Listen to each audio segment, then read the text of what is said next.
Hey YouTube, it's Jared with Big Pine Sports. I'm just getting ready to install the Axia Alloys phone mount. That is not what this video is about. This is not a very educational video either, more or less an opinion video. So we use a lot of washers in this industry, of course, and I am very anal about the pretty side versus the ugly side of a washer and wondering if you guys are as well. So when you go to put this washer on, that is the ugly side. Let me get this flipped around here. And that is the pretty side of the washer. How many of you always make sure the pretty side of the washer is out? Have you noticed that about washers?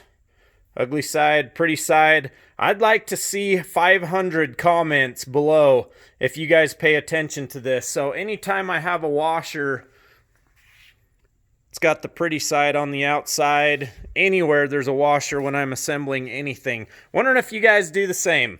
A lot more information to come. Pretty side. Ugly side. Do you know the difference? Check us out on the web at bigpinesports.com. Give us a call, 435-427-3338. A lot more information to come. Just wanted to kind of get some curiosity out there, see what you guys notice and what you pay attention to while you're playing around with your toys. Doesn't matter if you've got a Razor, an X3, Prowler, I don't care. I'm just wondering about the pretty side versus the ugly side of a washer. Have a great day, everybody.